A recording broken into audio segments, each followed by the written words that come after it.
ఇప్పటివరకు కూడా మాట్లాడిన వక్తలందరూ కూడా ఏదైతే పుస్తకం ఆవిష్కరించబడిందో దాని యొక్క సబ్జెక్ట్ మ్యాటర్ అయినటువంటి దేశం కార్పొరేట్లకు ఎలా అప్పగించబడుతుంది, అందులో భాగంగా ఒక స్పెసిఫిక్ ప్రాంతంలో జరుగుతున్నటువంటి దారుణాలు ఏవైతే ఉన్నాయో అవన్నీ పుస్తకంలో ఎలా వివరించబడ్డాయి అనేది మాట్లాడారు. అయితే పుస్తకం యొక్క బ్రాడ్ టైటిల్కి సంబంధించి దేశం కార్పొరేట్ ఒక ఆదివాసీల కాళ్ళ కింద ఉన్నటువంటి ఖనిజ సంపద మాత్రమే కాకుండా మిగతా రంగాల్లో కూడా దేశం ఏ విధంగా కార్పొరేట్లకి అప్పగింపబడుతుంది అనే దాన్ని కూడా విద్యార్థిగా అధ్యాపకురాలిగా నేను ఫాలో అప్ చేస్తున్నాను, అంటే అబ్జర్వ్ చేస్తున్నాను. ఆదివాసీల గురించి కేవలం ఈ దండకారణ్యంలో మాత్రమే కాదు, మనకు తెలిసిన చుట్టుపక్కల చెప్పినట్టు నల్గొండలో యురేనియం కోసం, బయారంలో బాక్సైట్ కోసం, ఇక్కడ మాత్రమే కాదు మనకున్నటువంటి ఇంటర్నెట్ సోషల్ మీడియా పుణ్యమాని ఇతర దేశాల్లో జరుగుతున్నటువంటి ఆదివాసులపై జరుగుతున్నటువంటి దాడులు ఎందుకు జరుగుతున్నాయి అనేవి కూడా మన ఊహకు వస్తుంది. వేణు సార్ చెప్పినట్టు వేరే దేశాల్లో జరుగుతున్న వాటిని మనం స్పందిస్తున్నాం, కానీ మన పక్కన వాటి గురించి మనం స్పందించలేకపోతున్నాము అని అంటే దానికి ఒక కారణం ఏమనుకుంటున్నానంటే సోషల్ మీడియా కారణంగా మనకి ప్రపంచవ్యాప్తంగా గ్లోబల్ న్యూస్ అంతా మనకు తెలుస్తోంది. అమెజాన్ అడవుల్లో, అమెజాన్ నదీ తీరంలో ఉన్నటువంటి సహజ వనరులను కొలగొట్టడానికి కార్పొరేట్లు ఎలా యుద్ధం చేస్తున్నాయి అక్కడ ఆదివాసుల మీద అనేది కూడా తెలుస్తుంది. మన పక్కన జరుగుతున్నది ఎందుకు తెలియట్లేదంటే రీసెంట్గా జరిగిన ఒక సర్వేలో ఏదైతే ఫ్రీడమ్ ఆఫ్ స్పీచ్ ఉందో దాన్ని తగ్గించే దాంట్లో భాగంగా, అది కూడా ఒక కార్పొరేట్ వ్యూహం, దానిలో భాగంగా ఎక్కడైతే ఇటువంటి దాడులు జరుగుతున్నాయో, ఎక్కడైతే ప్రజలు తిరుగుబాటుని చేస్తున్నారో అది మిగతా సమాజానికి సమాచారం అందకుండా ఈ రోజుల్లో ఈ తరంలో ఇన్ఫర్మేషన్ టెక్నాలజీలో ఈ తరంలో ఉన్నటువంటి ఆయుధం ఒకటి ఇంటర్నెట్. కాబట్టి ఆ ఇంటర్నెట్ సర్వీసులను ఆపివేయడంలో భారతదేశం ప్రథమ స్థానంలో ఉంది. మీడియాలో ప్రముఖంగా చెప్పుకోవాల్సినటువంటి పత్రికలు, టీవీ ఛానళ్ళు, వార్తా ఛానళ్ళు అన్నీ కూడా కార్పొరేట్ల చేతిలోకి వెళ్ళిపోయినాయి. కాబట్టి మనకున్న ఒకే ఒక సాధనం సోషల్ మీడియా అయింది. సోషల్ మీడియాకి బేస్ ఇంటర్నెట్. కాబట్టి ఆ ఇంటర్నెట్ని షట్ డౌన్ చేస్తే అక్కడ ఉన్నటువంటి సమాచారం మిగతా సమాజానికి అంతే ఆస్కారం లేదు. కాబట్టి ఎక్కడెక్కడైతే వాళ్ళు దాడులకు వ్యూహాలు పడినారో, ఎక్కడెక్కడ ప్రజలు తిరుగుబాటు చేస్తున్నారో అవి మన దాకా రాకుండా పోయాయనేది నేను భావిస్తున్నాను. కాశ్మీర్లో కావచ్చు, మణిపూర్లో కావచ్చు, కూడకులంలో కావచ్చు, ఎక్కడ జరిగినా కూడా మనకి చాలా ఆలస్యంగా విషయాలు తెలుస్తున్నాయి. అయితే ఆదివాసుల గురించి, అక్కడ జరుగుతున్నటువంటి ప్రతిఘటనల గురించి, ఆ ప్రతిఘటనల అణచివేతల గురించి ఇప్పటివరకు మనం తెలుసుకున్నాం. అలాగే మిగతా సమాజంలో ఏజెన్సీ ప్రాంతాన్ని వదిలేస్తే మన మిగతా సమాజంలో, మిగతా భూభాగంలో ఉన్నటువంటి ఏ వర్గాలు ఉన్నారు, కార్మికులు, కర్షకులు, మహిళలు, ముఖ్యంగా నేను అధ్యాపక వర్గం నుంచి వచ్చాను కాబట్టి ఈ వర్గంలో కూడా అంటే విద్యార్థులు సమాజానికి పిల్లర్స్ లాంటి వాళ్ళు, విశ్వవిద్యాలయాలు సమాజాన్ని నిర్మించేటువంటి ఆ సాధనాలు, ఈ రంగం కూడా కార్పొరేటీకరించబడింది. కార్మికులు వాళ్ళకు ఉన్నటువంటి కనీస హక్కుల్ని ప్రశ్నించకుండా లేబర్ కోడ్స్ని ఇంట్రడ్యూస్ చేయడం జరిగింది. దాని గురించి నేను ఇంకా లోతులకు వెళ్ళబోవటం లేదు. కర్షకులకు సంబంధించి మనం చూసాము ఎటువంటి ఫార్మల్ రిఫార్మ్స్ తీసుకొచ్చారో. దానికి సంబంధించి ఉత్తరాది నుంచి మన దక్షిణాది నుంచి కూడా కొంతమంది రైతులు ఉత్తరాది వరకు అంటే ఢిల్లీ వరకు వెళ్ళి తమ నిరసన తెలియజేయడం మన దృష్టికి వచ్చింది. వాళ్ళు కూడా ఈ వ్యవసాయానికి సంబంధించిన పనులు కార్పొరేటీకరించడాన్ని వ్యతిరేకిస్తూ తిరుగుబాటు చేశారు. ఇక మహిళలు, విద్యార్థులకు సంబంధించిన దాన్ని నేను పునః ప్రస్తావించదలుచుకున్నాను. మీకు అందరికీ తెలిసిన విషయాలు ఇవి కూడా. రీసెంట్గా జరిగిన ఈ 10 సంవత్సరాలు జరిగిన అణచివేతను మనందరం ఫాలో అవుతున్నప్పటికీ కూడా దీనికి బేస్గా అంటే ఈ రీసెంట్లో వెలికి తీయబడిన మరొక పురాతన అంశం ఒకటి ఉంది. మనకి కాశ్మీర్లో జరిగినటువంటి కునాల్ పుష్పోరా సంఘటనకు సంబంధించింది. అక్కడి నుంచి మొదలు పెడితే రీసెంట్గా ఏదైతే కోర్టు ఒక గుర్తింపునిచ్చిన కేసులో వాకపల్లి కేసు ఇక్కడి వరకు కూడా మహిళలు ఈ కార్పొరేటీకరణకి బలవడాన్ని మనం చూస్తూనే ఉన్నాం. ఈ కార్పొరేట్ యుద్ధాన్ని సమర్థించడానికి దీన్ని ఎదుర్కొంటున్నటువంటి ప్రశ్నిస్తున్నటువంటి ప్రజానీకాన్ని అణగదొక్కడానికి ఏదైతే సైనిక చర్యలు జరుగుతున్నాయో ఆ సైనిక చర్యలు ఒక మెట్టు అయితే వారంతా కూడా వారి మరొక ఘోరమైనటువంటి ఈ పితృస్వామ్య భావజాలం ఏదైతే ఉందో దాని లోపల నుంచి పుట్టుకొచ్చినటువంటి ఒక సంస్కృతిని వాళ్ళు ఫాలో అవుతుండడం.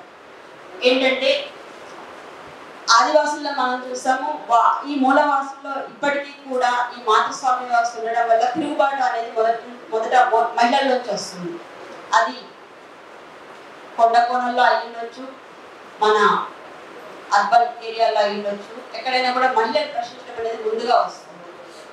అయితే ఈ ప్రశ్నించే మహిళల్ని ఎలా అంచదొక్కాలి అనే దానికి ఈ పురుషాధిపత్య సమాజానికి ఉన్నటువంటి ఆయుధం మహిళల్ని కించపరచడం, వారి మీద అత్యాచారం చేయడం ద్వారా వారిని కించపరచడం. ఈ సమాజంలో అత్యాచారం జరిగితే మహిళ హీనంగా చూడబడుతుంది కాబట్టి అది జరగకుండా ఉండాలంటే నేను నోరు తెరకూడదు, మేము ఉద్యమాల్లో ముందుకు రాకూడదు అని ఆగిపోవాలి ఈ మహిళలు అనేటువంటి ఉద్దేశంతో కావచ్చు, లేదా మరొక కోణం కూడా కావచ్చు. మహిళల మీద ఇటువంటి అత్యాచారం జరగడం అనేది పునాది పుష్పాలతో మొదలు పెడితే మన లాస్ట్ ఇయర్లో జరిగినటువంటి మణిపూర్ సంఘటనలో కూడా మనం చూసాం. అయితే దీనికి పితృస్వామ్య భావజాలం, దానికి కార్పొరేట్ వ్యూహం, ఈ రెండు తోడవడం వల్ల మహిళల మీద జరుగుతున్నటువంటి దాడులు విఘ్నీకృతం అవడాన్ని మనం చూస్తున్నాం. కునాల్ పుష్పోరా విషయంలో లేదా గుజరాత్లో బ్రిటిష్ బాణం విషయంలో కోర్టులు మనకి ఏవైతే న్యాయాన్ని అందిస్తాయని మనకి హామీ ఇచ్చిన వ్యవస్థలు ఏవైతే ఉన్నాయో అవి అవును ఇటువంటి ఘటన జరిగింది, ఈ విషయంలో మహిళలు కించపరచబడ్డారు, వారి గౌరవానికి భంగం కలిగింది అని కోర్టులు గుర్తించడానికి కొన్ని దశాబ్దాలు పడుతుంది. వాకపల్లి సంఘటనలో కూడా దాదాపు 11 సంవత్సరాల తర్వాత కోర్టు అవును నేరం జరిగింది అని గుర్తించింది. కానీ అదే సమయంలో ఇది సుదీర్ఘకాలం జరిగింది కాబట్టి మాకు ఆధారాలు సరిగ్గా మేము వాటిని అందుకోలేకపోయాం కాబట్టి నేరస్తులు ఎవరో గుర్తించలేక మేము శిక్షించలేకపోతున్నామని కనీసం నేరం జరిగినట్టు గుర్తించింది, శిక్ష మాత్రం లేకుండా చేసేసారు. అలాగే మణిపూర్ విషయానికి వస్తే మణిపూర్లో కూడా మనకి ఇది తెగల మధ్య యుద్ధంగా ఉపరితలంగా కనిపించినప్పటికీ కూడా ఇక్కడ కూడా అక్కడ ఉన్నటువంటి సహజ వనరుల్ని పెట్టుబడిదారులకు అప్పగించడానికే ఈ సమస్య సృష్టించబడింది అనేది మీకు అందరికీ కూడా తెలుసు. అక్కడ ఈ తెగల మధ్య వైరాల్ని సృష్టించడం కానీ ఆ వైరాల్ని తీవ్రతరం చేయాలి, అవతల తెగని ఇవతల తెగ వాళ్ళు పూర్తిగా తమ అబద్ధ హస్తాల్లో తీసుకోవడానికి ప్రయత్నం చేయాలి అని అంటే ఇది మనకి రాజులు ఉన్నప్పటి నుంచి వచ్చింది, వారసత్వంగా వస్తుంది కావచ్చు ఈ లక్షణం. ముందుగా మహిళల్ని వీళ్ళు టార్గెట్గా చేసుకుంటారు. మణిపూర్లో జరిగింది కూడా అదే. సో ఇటువంటి విషయాలన్నింటిలో కూడా ఈ 10 సంవత్సరాలు మాత్రమే కాదు తరతరాలుగా జరుగుతున్నప్పటికీ ఈ రీసెంట్ విషయాన్ని నేను మీ ముందు ప్రస్తావించదలుచుకున్నాను. ఈ సంఘటనకు సంబంధించి రీసెంట్ గా నీతి ఆయోగ్ చైర్మన్ ఎవరైతే ఉన్నారో విజయ్ కుమార్ సారస్వత్ ఈ మధ్య హైదరాబాద్ వచ్చినప్పుడు ఒక ప్రెజెంటేషన్ ఇచ్చారు. ప్రెజెంటేషన్ టాపిక్ వచ్చేసి ఇన్ఫర్మేషన్ టెక్నాలజీ ద్వారా ఆర్థిక అభివృద్ధిని ఎలా సాధించవచ్చు అనేది ఆ టాపిక్. అయితే దాంట్లో మళ్ళీ ఇన్ఫర్మేషన్ టెక్నాలజీని మళ్ళీ రెన్యూవబుల్ ఎనర్జీని ఉపయోగించుకోవడానికి ఎలా వాడుకోవచ్చు అనేది మాట్లాడుతూ రెన్యూవబుల్ ఎనర్జీ సోర్సెస్ అనుకుంటూ ఒక 20 వరకు ఖనిజ వనరుల్ని ఖనిజ సంపత్తిని ఒక లిస్ట్ చూపించడం కూడా జరిగింది. ఆ లిస్ట్ చూస్తే మనకు అర్థమవుతుంది యురేనియం మొదలుకొని, ఇథనాల్ మొదలుకొని, బాక్సైట్ మొదలుకొని ఎక్కడెక్కడైతే ఆదివాసీల మీద దాడులు జరుగుతున్నాయో ఆయా ప్రాంతాల్లో అందుబాటులో ఉన్నటువంటి సహజ వనరులు, సహజ సంపద ఏదైతే ఉందో వాటన్నిటినీ కూడా రెన్యూవబుల్ ఎనర్జీస్గా గుర్తించి వాటిని వెలికి తీసి మనం ఆర్థిక అభివృద్ధిని సాధించుకోవచ్చు అనేది అతను ఒక విశ్వవిద్యాలయం ఉస్మానియా యూనివర్సిటీలో చెప్పినటువంటి విషయం. ఇది పైకి కనిపించడానికి ఆర్థిక వృద్ధిగా కనిపిస్తుంది మన సమాజానికి అందరికీ కూడా. దీనికి సమర్థింపుగా ఒక SDGs సస్టైనబుల్ డెవలప్మెంట్ గోల్స్ అని కూడా ముందుకు తీసుకొచ్చింది ఐక్యరాజ్య సమితి.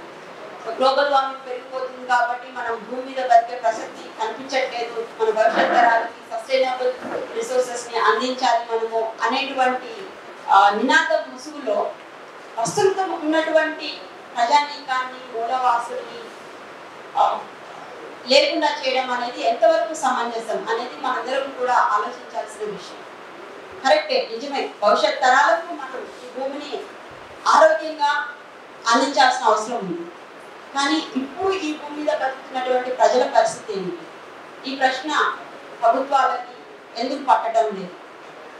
అయితే మీరన్నట్టుగానే ఈ ప్రజలు ఎవరైతే ఉన్నారో వాళ్ళకి తిరుగుబాటు చేస్తున్నట్టు కానీ లేదా అక్కడ ఈ కొండ కోణంలో జరుగుతున్నటువంటి ఈ హింసాత్మక చర్యలు ఏవైతే ఉన్నాయో వాటికి అసలు కారణం ఈ ప్రభుత్వాలు అక్కడ ఉన్నటువంటి సహజ సంపదని కార్పొరేట్లకి అందజేయడానికి జరుగుతున్నటువంటి వ్యూహం ఇది అని కానీ కామన్ ప్రజానీకానికి ఎవరికి కూడా ఇప్పటికీ అర్థం కావటం లేదు.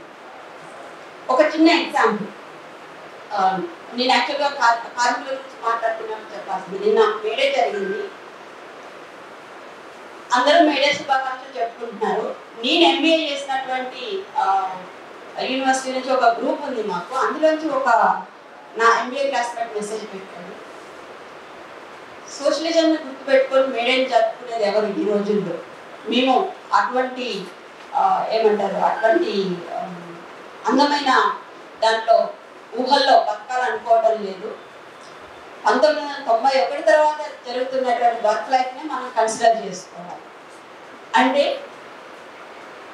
ఈ తరంలో ఉన్నటువంటి చదువుకున్న వాళ్ళు, పెద్ద పెద్ద చదువులు, పోస్ట్ గ్రాడ్యుయేషన్లు, PhDలు చేసిన వాళ్ళు కూడా ఈ కార్మిక వ్యవస్థని, ప్రభుత్వాన్ని, దోపిడీ వ్యవస్థని, పెట్టుబడిదారీ వ్యవస్థని, MBA చదవాలంటే పెట్టుబడిదారీ వ్యవస్థ అర్థమై ఉండాలి.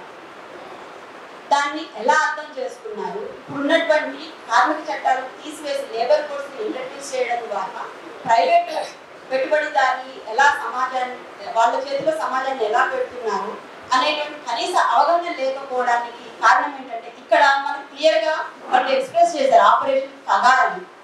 కానీ ఇలా ఇది ఒక ఆపరేషన్ అని ఎక్స్ప్రెస్ చేయకుండా ఇంట్రడ్యూస్ చేస్తున్నటువంటి ఆపరేషన్ ఏంటంటే విద్యారంగంలో NEP, new education policy, IKP, indigenous knowledge system, Indian knowledge system అనే పేరుతో మన పురాణాల్లోనే మనకు కావాల్సినంత నాలెడ్జ్ ఉంది. ఇప్పుడు ఏదైతే మీరు అభివృద్ధి అంతా చూస్తున్నారో దానికి సంబంధించిన టెక్నాలజీ అంతా ఏదైతే ఉందో ఇదంతా కూడా మన పురాణాల్లో మెన్షన్ చేస్తుంది. ఇదేమి మన పాశ్చాత్య దేశాల నుంచి తీసుకున్నది కాదు అనే దాన్ని నర్సరీ నుంచి మొదలు పెడితే పోస్ట్ గ్రాడ్యుయేషన్ వరకు కూడా అన్ని పుస్తకాల్లో ప్రచురించడం జరుగుతుంది. NEP పాలసీలో భాగంగా చరిత్రను వక్రీకరించడం జరుగుతుంది. NEPలో భాగంగా ఏవైతే పాలసీలు ఇంట్రడ్యూస్ చేస్తున్నారో ప్రతి ఒక్క పాలసీని కూడా క్షుణ్ణంగా చదివినప్పుడు మనకు అర్థమయ్యేది ఏంటంటే ఎవరైతే ప్రొఫెసర్ సాయిబాబాని ఆయన కేసుని పరిశీలిస్తూ ఒక కామెంట్ చేశారో ఆ జడ్జి, ఈయన 90% అంగవైకల్యుడు అయితే ఏంటి, కదలేని పరిస్థితిలో ఉంటే ఏంటి, ఆయన మెదడు పనిచేస్తుంది కదా అని కామెంట్ చేశారు కదా.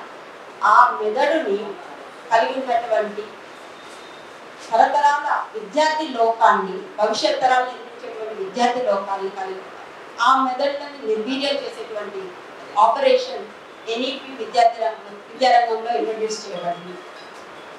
ఆ పుస్తకాలు చదువుకొని వక్రీకరించబడిన చరిత్రని చదువుకొని విద్యార్థులు సమాజాన్ని ఎలా అర్థం చేసుకుంటారు, ప్రజల మీద జరుగుతున్నటువంటి దాడుల్ని, వాటికి గల కారణాలని ఎలా ఆలోచిస్తారు, మనం ఏ విషయం ఆలోచిస్తున్నాం అనే దానికన్నా కూడా ఏ విధంగా ఆ ఆలోచనని ముందుకు తీసుకెళ్తున్నాం అనేది ముఖ్యం కదా.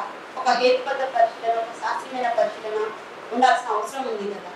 ఈ హేతుబద్ధత, శాస్త్రీయత లేనటువంటి పుస్తకాలను, కోర్సులను విద్యారంగంలో ఇంట్రడ్యూస్ చేయడం ద్వారా ఈ విద్యార్థుల మెదడుని నిర్వీర్యం చేయడం ద్వారా భవిష్యత్ తరాలన్నీ కూడా నిర్వీర్యం అయిపోతాయి.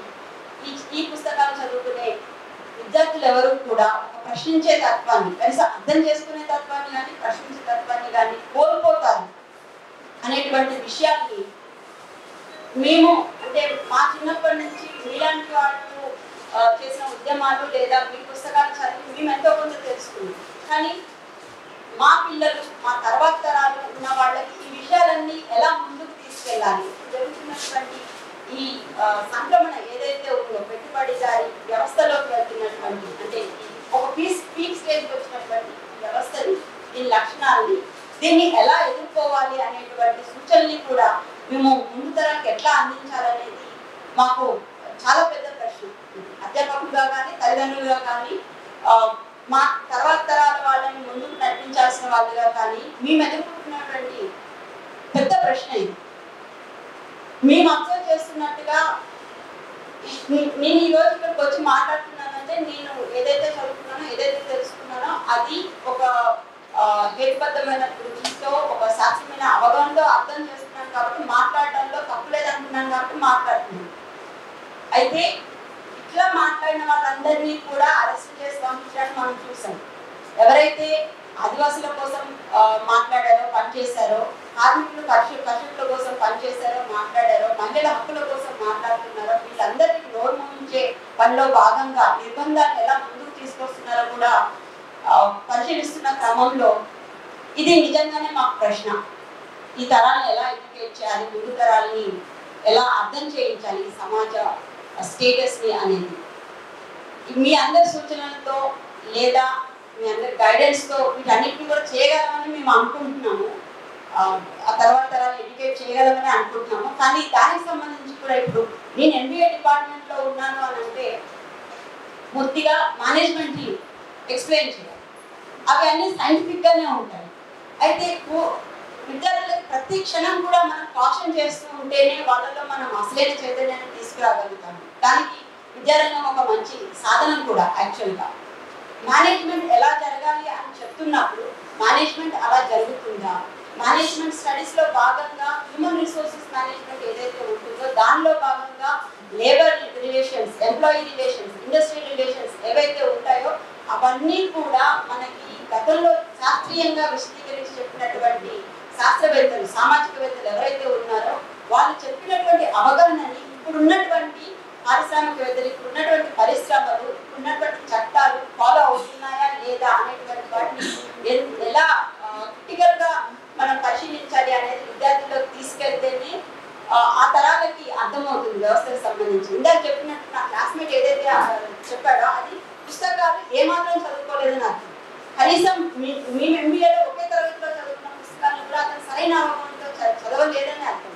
అయితే ఈ వక్రీకరణ ఎక్కడ జరిగింది? పుస్తకాల్లో ఉన్నట్టుగా చదువుకుంటే దాన్ని సైంటిఫిక్గా ఆలోచించగలిగితే కరెక్ట్గా ఆలోచించగలం.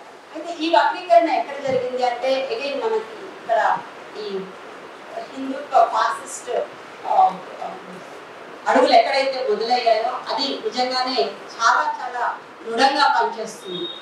వాళ్ళు పూర్తిగా నమ్మేది ఏంటంటే అవును భారతదేశం అంటే గతంలో ఒక అఖండ చరిత్రను వక్రీకరించి పెట్టేశారంట. సో అఖండ భారతదేశము ఇది పూర్తిగా హిందుత్వ రాష్ట్రము, ఇక్కడ హిందువులు మాత్రమే ఉండాలి, అలాగే పెట్టుబడిదారి వ్యవస్థ మనకి ఉంటేనే అభివృద్ధి జరుగుతుంది, అది అభివృద్ధి అనేది సాధ్యమవుతుంది అనే వరకే వాళ్ళ అవగాహన ఉంటుంది తప్పితే ఈ విద్యార్థుల్ని మనం ఎలా భాగస్వామ్యం చేయాలి, ఈ అభివృద్ధిని సాధించే క్రమంలో ఎవరు నిర్వాసితులు అవుతున్నారు, ఎవరు సాఫ్ట్ టార్గెట్ అవుతున్నారు అనేది కూడా ఒక విమర్శనాత్మకమైన దృష్టితో అబ్జర్వ్ చేయగలిగినప్పుడు మాత్రమే అధ్యాపకులైనా, విద్యార్థులైనా, ఉద్యమకారులైనా కూడా ఈ సమాజాన్ని సరైన కోణంలో అర్థం చేసుకుంటారని నేను భావిస్తూ ఈ అవకాశాన్ని నాకు ఇచ్చినందుకు ధన్యవాదాలు.